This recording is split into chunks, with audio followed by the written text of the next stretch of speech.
Hello everyone and once again welcome to digital marketing course by WSQ Tech. Myself Umar Taskir guys. इस particular video में हम लोग बात करने वाले हैं about different mistakes which are related to blogging. यानी ब्लॉगिंग से रिलेटेड कुछ गलतियों की जो हम लोग करते हैं या ब्लॉग सेटअप करते वक्त करते हैं या स्ट्रैटेजीज डिवाइस करते वक्त जो कुछ हम लोग मिस्टेक्स करते हैं उनके बारे में हम लोग बात करने वाले हैं। आप हमारी लैपटॉप स्क्रीन के ऊपर देख सकते हैं जो कुछ पॉइंट्स आपको यहाँ पर दिख रहे होंगे, राइट। तो हमारे पास बहुत सारे पॉइंट्स हैं, 5 पॉइंट्स यहाँ पर हैं और टोटल अगर हम देखें तो हम लोग लगभग 12 पॉइंट्स के अराउंड डिस्कशन करेंगे कि कौन-कौन सी ऐसी मिस्टेक्स हैं जो बेसिकली हम लोग करते हैं ब्लॉगिंग की फील्ड में और किस तरीके से हमें उन्हें अवॉइड करना चाहिए। द फर्स्ट थिंग जो हमें अपने दिमाग में रखना चाहिए वो ये है, create blog post that serve your larger company goals. हमेशा हमारी ब्लॉग पोस्ट इस टाइप से होनी चाहिए जो किसी न किसी तरीके से हमारी कंपनी का जो गोल है उसको सर्व करें। फॉर एग्जाम्पल मैं आपको बताता हूँ यहाँ पर कि जैसे अगर हम एग्जाम्पल लेकर चलें कि हमारी कंपनी जो है वो डिजिटल मार्केटिंग कोर्सेज प्रोवाइड करती, कोर्सेज हम सेल करते हैं जो रुपीज़ 1000 से लेकर डिजिटल मार्केटिंग के कोर्सेज रुपीज़ 15,000 के बीच में लाई करते हैं, ठीक है। अब मैं पोस्ट लिख रहा हूँ, अब पोस्ट मैं कोविड के ऊपर लिख रहा हूँ, कोड पोस्ट मैं अगर लिख रहा हूँ वर्क फ्रॉम होम के ऊपर तो क्या होगा? कोई भी यूज़फुल नहीं है, ठीक है? वर्क फ्रॉम होम के ऊपर लिख रहा हूँ, तो ये भी यूज़फुल नहीं है, ठीक है? यहीं पर अगर मैं पोस्ट, ठीक है, ऑनलाइन अर्निंग के अराउंड लिख रहा हूँ कि ऑनलाइन अर्निंग कैसे की जा सकती है। अगर यहीं पर हम पोस्ट इस बारे में लिख रहे हैं कि डिजिटल मार्केटिंग में करियर किस किस तरीके का है, ठीक है? या अगर हम इस चीज़ के बारे में लिख रहे हैं, उन लोगों के सक्सेस स्टोरीज़ लिख रहे हैं, जो डिजिटल मार्केटिंग को यूज़ करके सक्सेस हो चुके हैं अपने करियर में, उनको हम लोग यहाँ पर पोर्ट्रे कर रहे हैं, उनके बारे में हम लोग यहाँ पर इन्फॉर्मेशन लिख रहे हैं। तो ये क्या चीज़ है, ये जो 3 के हम लोगों ने 3 लास्ट के जो हम लोगों ने यहाँ पर पॉइंट्स लिखे हुए हैं, पोस्ट लिखे हुए हैं, ब्लॉग्स लिखे हुए हैं, ये बेसिकली डायरेक्ट हमारे जो हमारा कंपनी गोल है, हमारा जो कंपनी ऑब्जेक्टिव है, उससे डायरेक्टली रिलेट करते हैं। वहीं पर पहले वाले जो हमने एग्ज़ाम्पल लिखे, यहाँ पर अगर मैं कुछ और एग्ज़ाम्पल ले लेता हूँ, मैं पोस्ट लिख रहा हूँ जो फ़ोटोग्राफ़ी से रिलेटेड है। तो किसी भी काम की ये पोस्ट हमारे लिए नहीं है, हमारे बिज़नेस को किसी भी तरीके से हेल्प नहीं करेगी, कितनी भी अच्छी हम पोस्ट लिखें। यहाँ पर अगर मैं पोस्ट टेक्नोलॉजी के बारे में कर रहा हूँ, ठीक है, तब भी ये हमारे किसी भी यूज़ की नहीं है। तो जब कभी भी हम पोस्ट करते हैं, इस पॉइंट को मैं यहाँ से अलग कर देता हूँ, ठीक है? जब कभी भी हम पोस्ट करते हैं, कंटेंट बनाते हैं, ब्लॉग लिखते हैं, ठीक है? अपनी कंपनी के लिए अगर हम ब्लॉग लिख रहे हैं, ठीक है? जो मैंने आपको बताया था कि अगर वेबसाइट के ऊपर जो ब्लॉग है, वो प्रेज़ेंट है। अगर किसी भी तरीके से ब्लॉग जो है वो वेबसाइट के ऊपर प्रेज़ेंट है and in that case website के ऊपर जो हमारा ब्लॉग प्रेज़ेंट है, अगर हम उस ब्लॉग के ऊपर कोई कंटेंट डाल रहे हैं, तो वो डायरेक्टली या इनडायरेक्टली जो है वो हमारे बिज़नेस के ऑब्जेक्टिव के साथ, वो हमारे बिज़नेस के गोल के साथ रिलेट करना चाहिए। अगर वो हमारे बिज़नेस के ऑब्जेक्टिव के साथ या वो हमारे बिज़नेस के साथ, गोल के साथ जो है रिलेट नहीं कर रहा है, इसका मतलब हम कुछ ना कुछ प्रॉब्लम क्रिएट कर रहे हैं। तो ये इम्पोर्टेंट है कि जो भी हम पोस्ट लिख रहे हैं, वो हमारे बिज़नेस के गोल या ऑब्जेक्टिव से टच होनी चाहिए, किसी भी तरीके से वो उससे अलग नहीं होनी चाहिए। ये पहला पॉइंट है जो हमें ध्यान रखना है।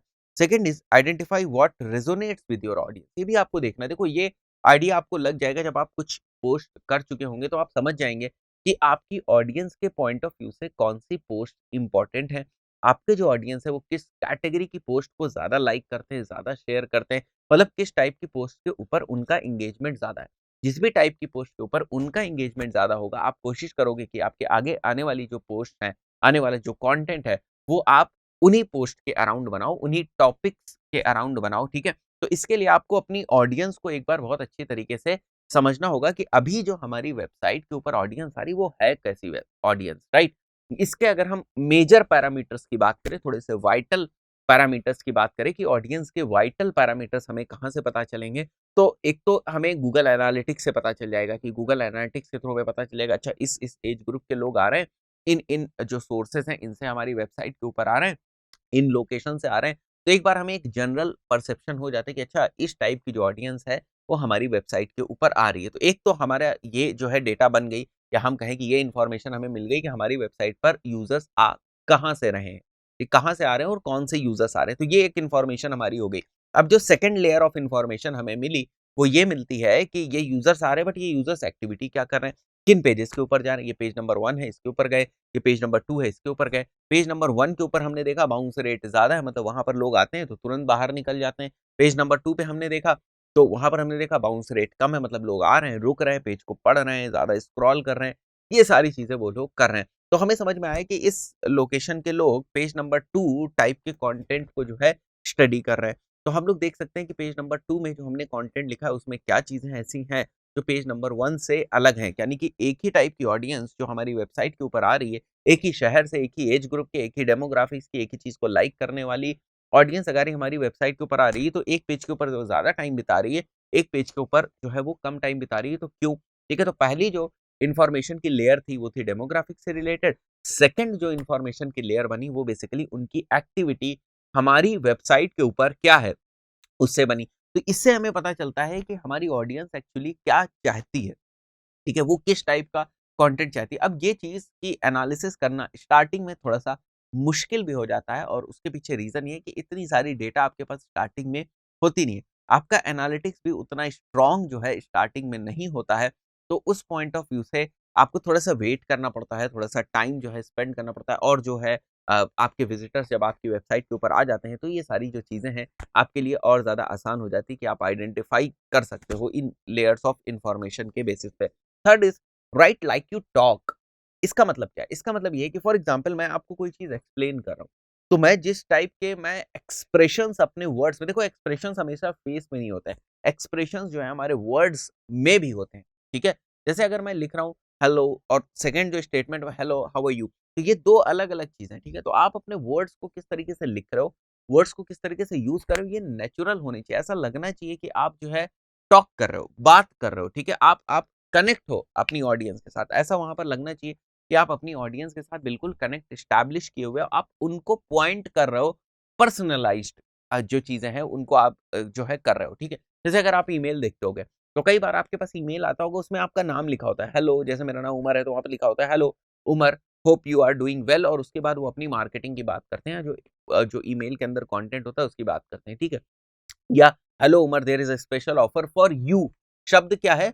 There is a special offer for you. तो अगर वो फॉर यू वर्ड ना यूज़ करे, बात समझने की कोशिश करना, अगर वो फॉर यू वर्ड ना यूज़ करे, तो क्या ईमेल कंप्लीट नहीं होगा? तभी होगा। वो सिंपली हमें लिख के भेज दें देयर इज़ अ ऑफर या दूसरा सेंटेंस जो आप देख रहे हो there is a offer for you, इन दोनों में बहुत ज़्यादा फ़र्क है। तो ऑफर फॉर यू का मतलब they are very much personalised now, ठीक है? वो पर्सनलाइज़्ड है। वो आपसे कनेक्ट एस्टैब्लिश कर रहे हैं, ठीक है?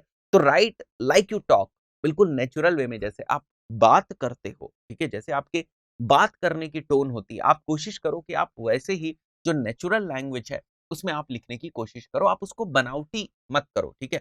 आप बड़ा ग्रामेटिकली जो है साउंड या बहुत ही आप सोचो बहुत ही अच्छी हार्ड इंग्लिश आप लिखो अपने ब्लॉग में, तो उसकी ज़रूरत नहीं है। आपको कंटेंट इस टाइप से लिखना है कि आप अपनी बात को एक्सप्लेन कर सको।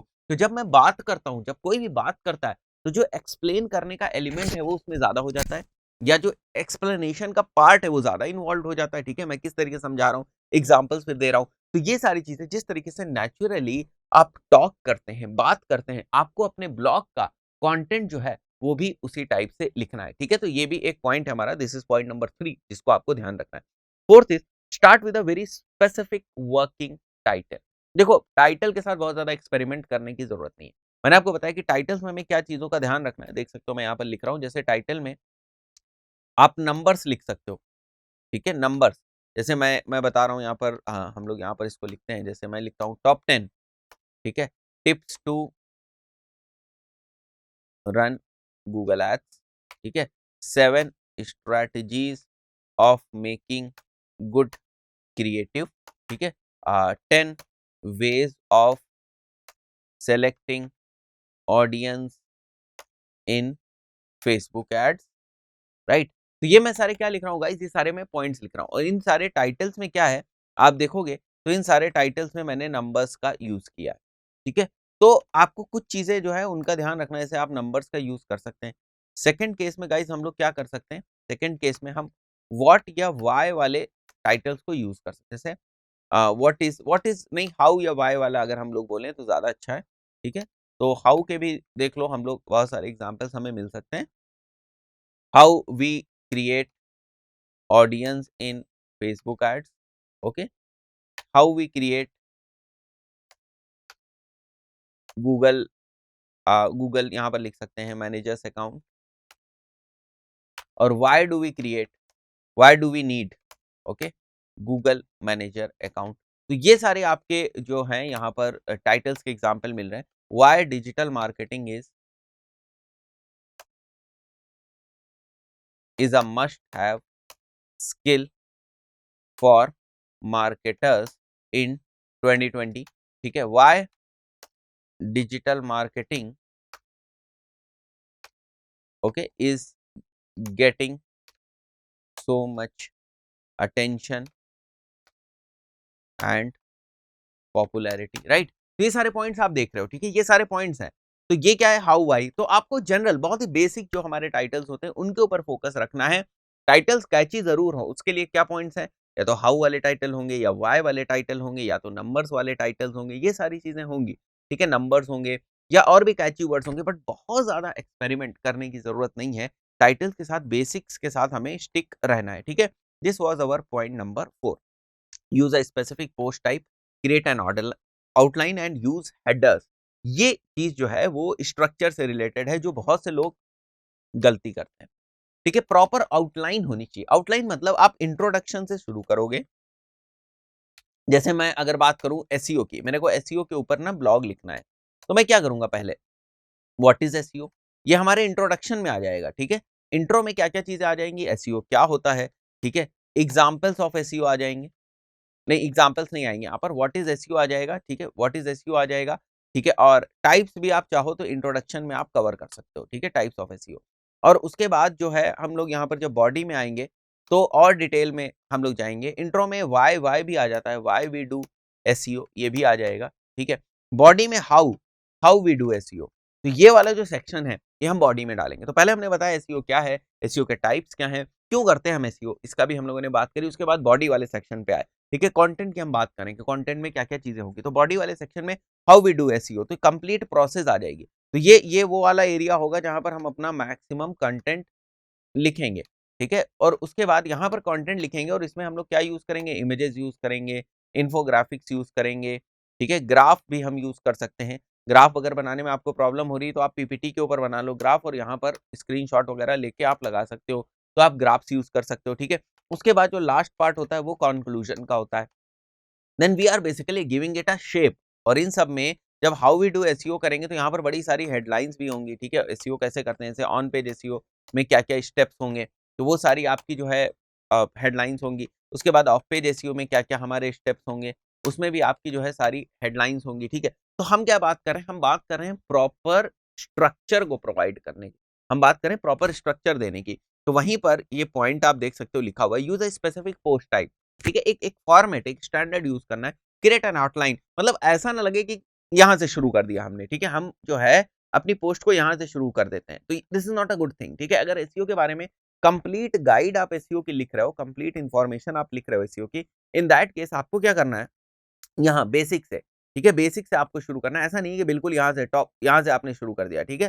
तो this is why this point is important कि आपको एक आउटलाइन क्रिएट करनी है और हेडर्स को यूज करना है। तो ये 5 मैंने मिस्टेक्स बताई जो लोग करते हैं, जो हमें अवॉइड करनी इतनी ब्लॉगिंग सीखने के बाद। आगे के स्टेप्स देखते हैं। Use data and research to back up the claims you make in your post, ये बहुत ही इफेक्टिव चीज है गाइज। अगर आप पोस्ट में कोई चीज लिखते हैं, जैसे आपने लिखा कि there are like 2.5 million users on Facebook, तो ये मैं बात बोल रहा हूँ, एक मैंने पॉइंट बोला कि यहाँ पर कि इंडिया में या वर्ल्ड में 2.5 मिलियन जो हैं यूजर्स फेसबुक के ऊपर हैं।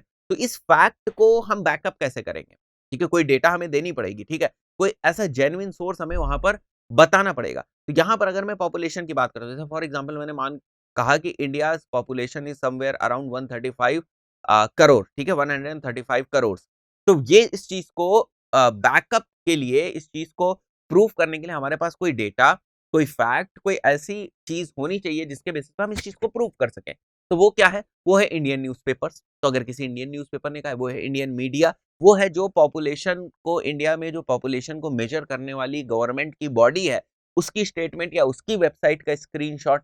तो ये ऑथराइज करता है कि आपका पॉइंट सही है, और ये आपके ब्लॉग को बहुत ज्यादा बूस्ट प्रोवाइड करता है, पावर। कुछ भी आप लिखते जाओगे तो वो भी जरूरी नहीं है, ठीक है। वो प्रॉपरली फैक्ट्स के थ्रू, नंबर्स के थ्रू और रिसोर्सेस के थ्रू उसको बैकअप किया गया हो।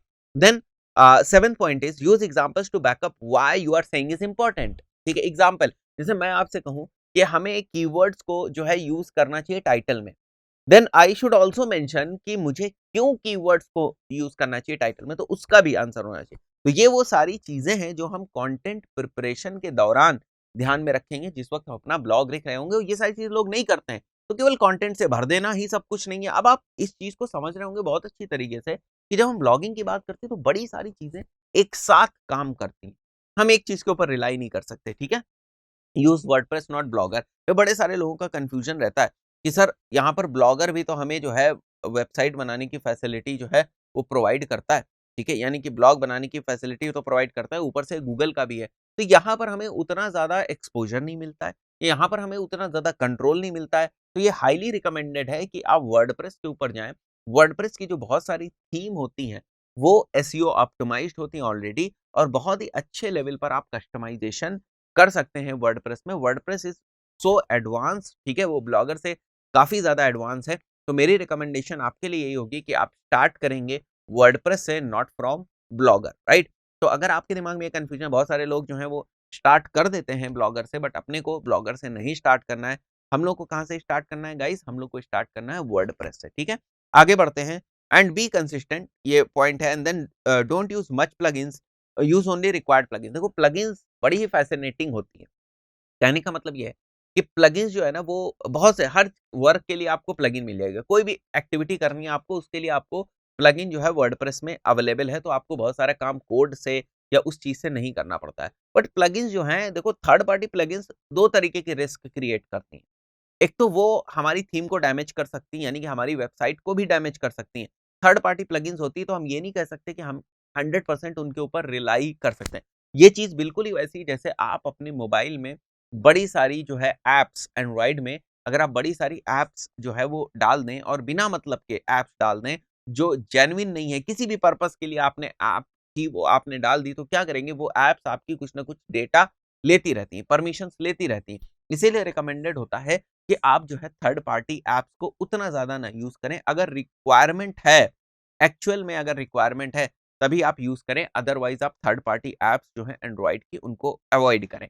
Same case is here also, यहाँ पर भी वही चीज़ रिकमेंडेड है कि प्लगइन्स जो हैं, उनको आप यूज़ करो। ऐसी दिक्कत नहीं है कि प्लगइन्स को मत यूज़ करो, बट बहुत ज़्यादा प्लगइन्स को अगर आप यूज़ करोगे, तो एक तो स्पीड डाउन होगी, क्योंकि प्लगइन भी तो आपकी होस्टिंग के ऊपर, वेबसाइट के ऊपर ही तो चलेगी। तो एक तो आपकी स्पीड डाउन होगी, जो एक डायरेक्ट फैक्टर है, जो आपके एसईओ के एफर्ट्स को हैम्पर करेगा। दूसरा, जब आप प्लगइन्स को यूज़ करोगे, तो क्या होगा कि हो सकता है कोई थर्ड पार्टी प्लगइन्स जो उतनी रिलायबल नहीं है, ठीक है, उतनी सेफ नहीं है, वो आपने अपनी वेबसाइट के ऊपर इंस्टॉल कर दिया, ठीक है, तो उस केस में मालवेयर या दूसरे जो वायरस है, इनके आने के चांसेस हैं। फिर आप क्या देखोगे, ऑटोमैटिकली आपकी वेबसाइट के ऊपर बड़े सारे कमेंट्स जो हैं वो ऑटोमैटिकली बनने लगे, ठीक है, लोग आपकी वेबसाइट के ऊपर ऑटोमैटिकली कमेंट्स करने लगे। तो ये सारी जो प्रॉब्लम है आपको दिखेंगी, बॉट्स आने लगे, ठीक है, एक वर्चुअल सा ट्रैफिक आपको दिखने लगा। तो इन सारी चीज़ों को अवॉइड करने के लिए ये ज़रूरी है कि आप क्या करो गाइस, आप वही प्लगइन्स यूज़ करो जो वास्तव में रिकमेंडेड है, ट्रस्टेड है, रिव्यूज़ देख लो प्लगइन के, उन्हीं प्लगइन्स को आप यूज़ करो। देन बी कंसिस्टेंट, ये तो बहुत ही इंपॉर्टेंट है। Don't for away from your topics, okay, don't go away basically होगा यहाँ पर, तो मैं थोड़ा-सा करेक्ट कर देता हूँ। Don't go away from your topic और निश। कई बार ऐसा होता है कि आप पोस्ट जो है ना, 5 पोस्ट तो आपने रिलेवेंट करी, छठी पोस्ट आपने गड़बड़ कर दी। तो ये नहीं करना है आपको, कंसिस्टेंट रहना है, थोड़ा-सा पेशेंस रखना है आपको, और आपको अपनी ही निश के अराउंड रहना है, ठीक है? कभी भी आपको ब्लॉगिंग में अपने निश से बाहर नहीं जाना है, ठीक है? देन उसके बाद speed is a important factor, जो मैंने आपको बताया, स्पीड बहुत ही ज़्यादा इम्पोर्टेंट फैक्टर है। इवन स्टार्टिंग में कुछ लोग कॉम्प्रोमाइज़ कर जाते हैं, तो मैं यहाँ पर वो पॉइंट भी लिख देता हूँ, डोंट कॉम्प्रोमाइज़ विद होस्टिंग, ठीक है? स्टार्टिंग में लोग कॉम्प्रोमाइज़ करते हैं होस्टिंग से, बट होस्टिंग एक बहुत ही इम्पोर्टेंट फैक्टर आपकी वेबसाइट के सर्वर पे रखी हुई है, ये भी इम्पोर्टेंट है। तो आप कोशिश करें अच्छी जो होस्ट प्रोवाइडर्स हैं वो लें। तो इंडिया की अगर हम बात करें तो गोडैडी सेफ है, होस्टिंगर सेफ है, ठीक है? तो ऐसे बहुत सारी जो है होस्टिंग सर्विस प्रोवाइड करने वाली कंपनीज़ हैं, जिनको आप यूज़ कर सकते हैं, जो ठीक है, जिनकी रेपुटेशन अच्छी है। तो अगर आप स्टार्टिंग भी कर रहे हैं, तब भी आप होस्टिंग सर्विस एक बार के लिए, अच्छी होस्टिंग सर्विस आपको लेनी है, आपको खराब होस्टिंग सर्विस नहीं लेनी है। तो स्टार्टिंग में आपको अच्छी होस्टिंग सर्विस लेनी है, स्पीड का बहुत ही इंपॉर्टेंट फैक्टर है। और ब्लॉगिंग में बहुत सारे लोग जो हैं, शुरुआत में स्पीड को ध्यान नहीं देते हैं, वो बाकी सारी चीज़ों के चक्कर में पड़ जाते हैं, वो बैकलिंक बनाने के चक्कर में पड़ जाते हैं, कंटेंट क्रिएशन के चक्कर में पड़ जाते हैं, और ऐसे में एक बहुत ही इंपॉर्टेंट फैक्टर जो आपके ब्लॉग की स्पीड है, उस पे वो ध्यान नहीं देते हैं। तो आपको क्या करना है, ये गलती नहीं करनी है, और स्टार्टिंग से ही आपको जो स्पीड वाला फैक्टर है, उसके ऊपर काम करके चलना है। दोस्तों आई बिलीव आपको बहुत सारे जो पॉइंट्स हैं, वो समझ में आ गए होंगे मिस्टेक से रिलेटेड कि ब्लॉगिंग में लोग किस-किस टाइप की मिस्टेक्स करते हैं। दोस्तों इस पर्टिकुलर वीडियो में इतना ही, मिलते हैं नेक्स्ट वीडियो में, टिल देन गुड बाय।